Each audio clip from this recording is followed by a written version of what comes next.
অসীম বাবু time করুক। অসীম বাবুর এই কথাটা অসত্য, আমরা দায়িত্ব নিয়ে অসীম বাবুকে প্রমাণ করে দেব। অসীম সরকার মশাই যে বক্তব্য দিয়েছে সেই বক্তব্যে একটা জিনিস স্পষ্ট, যে দুই ধর্মের মানুষের মধ্যে দাঙ্গা যে কোনো টাইম লাগিয়ে যেতে পারে। ওর বক্তব্যতে সমাজে বিশৃঙ্খলা হতে পারে, হিংসা ছড়াতে পারে, খুনোখুনি হতে পারে, মারামারি হতে পারে, এক কথায় অস্থির পরিবেশ বাংলায় তৈরি হতে পারে। যে মন্তব্য করেছেন সেই মন্তব্য অফেন্সিভ মন্তব্য। আমি কয়েকদিন পরে কিন্তু এফআইআর অভিযোগটা করেছি, কিন্তু প্রশ্ন এখানে মমতা ব্যানার্জি কি এই মন্তব্যটা তার কানে পৌঁছায়নি বা তার পুলিশের কানে কি পৌঁছায়নি? খোঁজ নিয়ে দেখুন আপনারা। এই মন্তব্য মমতা ব্যানার্জির কাছে পৌঁছেছে, তার পুলিশের কাছে পৌঁছালেও কোনো ব্যবস্থা গ্রহণ করেনি। কিন্তু আপনাদের জানিয়ে রেখে যাই, শুধু অভিযোগ করলে পুলিশ ব্যবস্থা গ্রহণ করবে এই ধরনের ব্যাপার নয়। পুলিশও সুমোটো নিজে থেকেও অভিযোগ দায়ের করার ক্ষমতা পুলিশের আছে। তা সেটা প্রয়োগ করলো না কেন? আব্বাস সিদ্দিকী, তারপরে অ্যাটাক হয়েছিল ক্যানিং পূর্বে, ওই নোটোরিয়াস ক্রিমিনালটা অ্যাটাক করেছিল, সেই জন্য বসিরহাটের মানুষ রাস্তায় নেমে গণতান্ত্রিক পদ্ধতিতে প্রতিবাদ করেছিল, রাজ্যের মানুষ প্রতিবাদ করেছিল। অনেকের নামে এই মমতা ব্যানার্জি মিথ্যা মামলা করে রেখেছে, মনে আছে আপনাদের? আপনারা প্রতিবাদ করেছেন, অনেকের নামে নোটিশ পাঠিয়েছে। তাও কি অ্যাটাক হয়েছিল বলে আমাদের লিডার, তার বিরুদ্ধে আমরা রাস্তায় নেমেছিলাম। আর এখানে মমতা ব্যানার্জি কি ভুলে যাচ্ছেন? তার কানে কি যাচ্ছে না? না জানার ভান করছেন, না দেখার ভান করছেন যে এমন এক কথা বলেছে ইসলাম ধর্মের অনুসারীদের বুকে আঘাত দিয়েছে, শুধু নয় সংবিধানকেও আঘাত দিয়েছে। সংবিধান যেখানে বাক স্বাধীনতার কথা বললেও এই ধরনের কারো ধর্ম, কোন বর্ণ, কোন জাত যে আক্রান্ত হতে পারে, বিভেদ তৈরি হতে পারে, হিংসা ছড়াতে পারে, এই ধরনের বাক স্বাধীনতা কোনোদিন সংবিধান দেয়নি। উল্টে এই ধরনের মন্তব্য করলে তাদের বিরুদ্ধে ব্যবস্থা গ্রহণের জন্য আইপিসি ছিল, এখন বিএনএস নাম চেঞ্জ করে একাধিক ধারা উল্লেখ করা আছে। এই ধারায় তাদের বিরুদ্ধে অভিযোগ দায়ের করার কথা বলা হচ্ছে, আইনের মাধ্যমে তাদের শাস্তির বিধানের কথা বলা হয়েছে। কিন্তু মমতা ব্যানার্জি এখন পর্যন্ত কোনো কথা বলেছে? আপনারা আওয়াজ দেন না, ঝিমিয়ে গেলেই তো এই অবস্থা হচ্ছে ভাই আপনাদের। আপনার আমার সাথে এই আচরণ, আপনি আমি ঝিমিয়ে যাচ্ছি বলে। আচ্ছা, এখন পর্যন্ত তৃণমূল কংগ্রেসের কোন নেতা মুখ খুলেছে? মুখ খোলা দরকার ছিল কি ছিল না? যে অন্তত এতটুকুই তারা বলতে পারত, এই কথা সাম্প্রদায়িক কথা, বাংলার মাটি নজরুলের মাটি, কাজী নজরুলের মাটি, রবি ঠাকুরের মাটি, এই বাংলার সম্প্রীতির মাটি, এই বাংলার মাটিতে এই ধরনের কথাবার্তা যারা বলবে তারা জেলের ছাড়া বাইরে তাদের জায়গা হবে না, এ কথা অন্তত বলার দরকার ছিল, সে কথা বলেনি। তাই আপনাকে আমাকে ভাবতে হবে, কাদের হাতে বসিরহাটের মানুষ 2021 সালে ভোট দিয়ে দায়িত্বভার তুলে দিল, তারা কথা বলছে না কেন? তাই আমাদেরকে ভাবতে হবে, আমার সাথে অন্যায় হচ্ছে, আমার কথা বলার জন্য, আমার সাথে অন্যায় হচ্ছে আমার হয়ে বলার জন্য আগামী দিনে আমাদের মধ্যে থেকে তৈরি করতে হবে যে আমাদের হয়ে তারা লড়াই করবে গণতান্ত্রিক প্রক্রিয়ায়। অন্যথায় ভোট আসবে, ভোট যাবে, বিজেপিকে আটকানোর নাম করে বিজেপিকে আপনার ঘরে ঢুকিয়ে দেবে, আপনার কথা বলার স্বাধীনতাটুকুও কেড়ে নেবে। তাই বন্ধুগণ, একটু ভাবুন, এত ঘন্টা অতিবাহিত হয়ে গেল, একাধিক অভিযোগ হয়েছে, শতাধিক অভিযোগ হয়ে গেল, এখনো পর্যন্ত মমতা ব্যানার্জি তার পুলিশকে নির্দেশ দিল না ওই সাম্প্রদায়িক, মানবতা বিরোধী, ধর্ম বিরোধী, শুধু নয় মানবতা বিরোধী ওই বিধায়কের ঘাড় ধরে জেলের মধ্যে ঢুকানোর। তাই আপনাকে আমাকে সোচ্চার হতে হবে, আপনাকে আমাকে জাগ্রত হতে হবে, মমতা ব্যানার্জিকে প্রশ্ন করতে হবে, আর কবে এদের বিরুদ্ধে ব্যবস্থা গ্রহণ করবেন? আপনি বলেছিলেন বিজেপিকে আটকাবো, বিজেপিকে আটকাবো, তাই আমরা আপনাকে অনেকে ভোট দিয়েছিলাম। কিন্তু বিজেপির নেতারা যে ধরনের কুৎসিত ভাষায় কোরআন শরীফকে নিয়ে আক্রমণ করলো, মিথ্যা কথা বললো, অর্ধ সত্য কথা বললো, মিসলিড করলো, মিসগাইড করলো, আগে পরে না দেখে ছোট্ট একটা কথাকে তুলে এমন বিভ্রান্ত করে সমাজকে বিছিয়ে দেওয়ার চেষ্টা করলো, তাদের বিরুদ্ধে কবে ব্যবস্থা গ্রহণ করবেন? এই মমতা ব্যানার্জি আমার মনে হয় ব্যবস্থা গ্রহণ করবে না, যতদিন না আপনি সোচ্চার হচ্ছেন গণতান্ত্রিক প্রক্রিয়াতে। 200-র অধিক ভাই মামলা হয়ে গেছে, প্রায় প্রায় 200-র অধিক অভিযোগ দায়ের হয়েছে। আর কবে করবে গ্রেফতার? আর কবে করবে মমতা ব্যানার্জি, আমি জানতে চাই। আর এটাও লক্ষ্য রাখবো, আপনাদের বলে যাচ্ছি, যদি মমতা ব্যানার্জি ওনার বিরুদ্ধে নিজে থেকে তো আইনত ব্যবস্থা নিল না, আমরা অভিযোগ করছি, আমাদের অভিযোগগুলো নিয়ে যদি লঘু ধারায় কেস দেয়, এটাকে চ্যালেঞ্জ করে নওশাদ সিদ্দিকী আসল যে সেকশন পড়ার দরকার সেই সেকশন দেওয়ার জন্য আমি আইনের দ্বারস্থ হব, আমি মামলা করব। আপনাদের জানিয়ে রাখি, আপনাদের জানিয়ে রাখে যাই, আমি মাইন্ডকে সেট আপ করে নিয়েছি। আগে প্রতিবাদ করে ছেড়ে দিতাম, শুধু প্রতিবাদ করব না, আমি ওই দিনের পর থেকে আমার মানসিকতা আমি দৃঢ় করে নিয়েছি, কোন ধর্মের বিরুদ্ধে, কোন ধর্মের বিরুদ্ধে, নট অনলি মুসলিম, যে কোনো ধর্মের বিরুদ্ধে যদি আমার নজরে আসে কারো কুৎসিত মন্তব্য, যে মন্তব্যে এলাকায় বিশৃঙ্খলা হতে পারে, সে যত বড়ই যেই হোক না কেন, তার বিরুদ্ধে নওশাদ সিদ্দিকী আইনি লড়াই করবে, পেনের লড়াই জারি রাখবে, মুখের লড়াই জারি রাখবে। আমার নজরে যদি আসে হিন্দু ধর্মের দেবদেবী, খ্রিস্টান ধর্মে যীশু খ্রিস্ট, বা খ্রিস্টান ধর্ম নিয়ে, বা শিখ ধর্ম নিয়ে, ইসলাম ধর্ম নিয়ে, হিন্দু ধর্ম নিয়ে, যে কোনো ধর্ম নিয়ে যদি ধর্মগুরু থেকে শুরু করে দেবদেবীদের সম্পর্কে কোনো কুৎসিত মন্তব্য করে, আমার পুরো মাইন্ডে আমি সেট আপ করে নিয়েছি, তার বিরুদ্ধে কেউ দাঁড়াক আর নাই দাঁড়াক, নওশাদ সিদ্দিকী তার বিরুদ্ধে এটাকে প্রতিরোধ করার জন্য গণতান্ত্রিক প্রক্রিয়ায় প্রথম দাঁড়াবে। এটাকে চলতে দেওয়া যায় না, এটাকে বন্ধ করতে হবে। সংবিধান এই ধরনের কুৎসিত ভাষায় আক্রমণ করার কোনো রাইট দেয়নি, বরঞ্চ সংবিধান আপনাকে আমাকে রাইট দিয়েছে। আর্টিকেল 25 গুগলে গিয়ে সার্চ করে দেখতে পারেন, বা যদি চান আমার গাড়িতে সংবিধানের কপি রাখা আছে, আর এখন তো সবার মোবাইল আছে, হাতে মোবাইল আছে না, আমার তো পকেটে মোবাইল আছে, চাইলে খুলে দেখতে পারেন যে ওখানে আর্টিকেল 25, সেখানে দেখতে পাবেন আপনি কোন ধর্মটাকে চুজ করবেন, তার স্বাধীনতা আপনার আছে। আপনি ধর্মচারণ করবেন, তার স্বাধীনতা আছে। ধর্মকে এক্সটেন্ড করতে চাইছেন, ধর্ম প্রচার করবেন, তার স্বাধীনতা সংবিধান আমাদেরকে দিয়েছে। তাহলে আপনি কে এসে যাচ্ছেন এই ধরনের অবাঞ্ছিত মন্তব্য করবেন?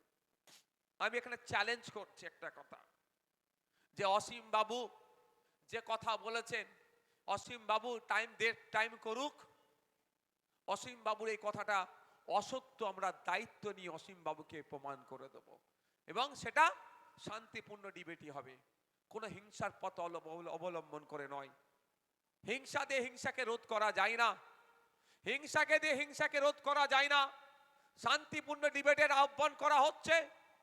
আসুন, আপনি যদি মনে করেন যে এটা আপনি যেটা বলেছেন বা এই সপক্ষে যুক্তি দিতে চান, আমরাও প্রমাণ করে দেব যে আপনি এটা বিভ্রান্ত ছড়াচ্ছেন, তার প্রমাণ আমি করে দেব। আপনারা যারা, আমি বিস্তারিত ব্যাখ্যা এখন যাচ্ছি না, আমি শুধু এতটুকুই বলতে চাই, এখানে অনেক মাদ্রাসা পড়ুয়া ছেলে আছেন, জেনারেল এডুকেশন যারা নিচ্ছেন তারাও আছেন।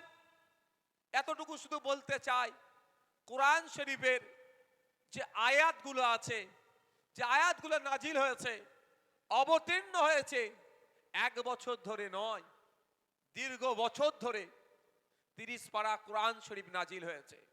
কখন হয়েছে, কিভাবে হয়েছে, কোন পরিপ্রেক্ষিতে হয়েছে, কোন পারপাসে হয়েছে, আলাদা আলাদা করে উল্লেখ আছে। সেটাকে আমরা যদি ইসলামিক এডুকেশনের মাধ্যমে বলি, ওটাকে বলা হয় শানে নজুল। কেন নাজেল হয়েছে, আমি চলতি ভাষায় বলি, এই আয়াতটা কেন নাজেল হয়েছে তার পিছনে ব্যাখ্যা আছে। সেই ব্যাখ্যা তাফসীর, সেই ব্যাখ্যা তফসিরের গ্রন্থে আছে, স্কলাররা সেই ব্যাখ্যা আরো ভালোভাবে আমার থেকে দেবে, আমি ইসলামিক স্কলার না, দেবে। কিন্তু প্রত্যেকটা আয়াত বলুন বা সূরা বলুন, যাই বলুন না কেন, তার পেছনে একটু কারণ আছে, এই কারণে এটা নাজিল হয়েছে বা অবতীর্ণ হয়েছে। সেই ঘটনা ব্যাকগ্রাউন্ডে না গিয়ে, বাইরে বন্ধ করে দিয়েছো তো, কটা বাজে? আচ্ছা, বাইরের মাইক বন্ধ করে দিয়েছো। তার ব্যাকগ্রাউন্ডে না গিয়ে হুট করে কোনো একটা জায়গা থেকে তুলে এই ধরনের মন্তব্য করছে। যদি আপনাদের বলেন 1450 বছর ধরে পৃথিবীর বুকে কোরআন শরীফ আছে, কারো ক্ষমতা নাই, সেন্টেন্স তো দূরের কথা, একটা অক্ষরের সমালোচনা করে তাকে এস্টাবলিশ করার, একটা জের জাবার নুক্তা, এটার চ্যালেঞ্জ করে কারো ক্ষমতা হয়নি এটাকে ভুল প্রমাণ করার। বরঞ্চ যুগে যুগে মানুষ ভুল প্রমাণ করতে চেয়ে গবেষণা করেছে কোরআন শরীফকে নিয়ে, পবিত্র কোরআন শরীফকে নিয়ে গবেষণা করেছে ভুল প্রমাণ করার জন্য। এন্ড অফ দ্য ডে, দিনের শেষে দেখা গিয়েছে 10 বছর 12 বছর, হয়তো 8 বছর 6 বছর গবেষণা করেছে, গবেষণা করে ভুল প্রমাণ করতে পারেনি। বরঞ্চ কোরআনকে যিনি সৃষ্টি করেছেন তার কাছে আত্মসমর্পণ করেছে। ইতিহাস আছে তো নাকি? আমি আজকে এটা কোরআন শরীফকে হয়েছে বলে বলছি না, কালকে আমার নজরে যদি পড়ে অন্য কোন ধর্মগ্রন্থকে নিয়ে এই ধরনের মিথ্যাচার, অনাচার, বিভেদমূলক কথাবার্তা, আমি আপনাদের কথা দিয়ে যাচ্ছি, নওশাদ সিদ্দিকী ওই ধর্মগ্রন্থের পাশে দাঁড়িয়ে যারা মিথ্যাচার অনাচার করবে তাদের বিরুদ্ধেও আইনত লড়াই করবে। আমি আমি আমার স্পষ্ট বার্তা, আমি মুসলমান, আমি কোরআন শরীফ আমার ধর্মগ্রন্থ বলে মানি। হিন্দু সমাজের মানুষের কাছে গীতা আরো ধর্মগ্রন্থ আছে, তারা মানে। কিন্তু আমি জোর করে তাকে কোরআন শরীফ চাপিয়ে দিতে পারি না, সেও জোর করে আমার মাথায় গীতা চাপিয়ে দিতে পারে না। কিন্তু একে অপরকে রেসপেক্ট করতে হবে, একে অপরকে সম্মান দিতে হবে। ওটা তার ধর্মগ্রন্থ, এটা আপনার ধর্মগ্রন্থ, দুটোকেই সম্মান দিতে হবে, তাহলে প্রকৃত ধার্মিকের পরিচয় হবে। আপনি যদি কোরআন শরীফ মানছেন, অন্য ধর্মগ্রন্থ গেলে খিল্লি করছেন, কোরআন শরীফ আপনার সঠিক মানা হচ্ছে না। আপনি কোরআন শরীফ যদি সঠিক মানেন, কোরআন শরীফের মধ্যেই উল্লেখ আছে নিজের ধর্মকে পালন করো, অপর ধর্মকে রেসপেক্ট করো। প্রকৃত যদি কোরআন শরীফ মাননেওয়ালা আপনি হন, আপনার কাজ হবে নিজের ধর্মকে পালন করবেন, অপরের ধর্মকে রেসপেক্ট করবেন। ঠিক একই ভাবে আমি গীতা পড়িনি, বাইবেল আমি পড়িনি, বা অন্য কোনো ধর্মগ্রন্থ আমি পড়িনি, আমার এটা প্রত্যেক ধর্মে বলে শান্তির কথা, নিশ্চিতভাবে হয়তো সেন্টেন্সের অন্য কোনো ভাবে দিয়ে সেখানেও বলা আছে, থাকতে পারে, আমি পড়িনি বলতে পারবো না, অন্য ধর্ম সম্পর্কে কোনো কুকথা বলতে পারমিট করে না। তাই বন্ধুগণ, আমি আবারও ফিরে আসছি মেন জায়গাতে। তাহলে আপনার উপরে অত্যাচার হলো, আপনার কোরআন শরীফকে নিয়ে বাজে মন্তব্য হলো, আপনার কোরআন শরীফকে নিয়ে ছেড়খাড় হলো এবং সে অশ্লীল ভাষা প্রয়োগ করলো, এটার সমাধান কিভাবে হবে বলেন?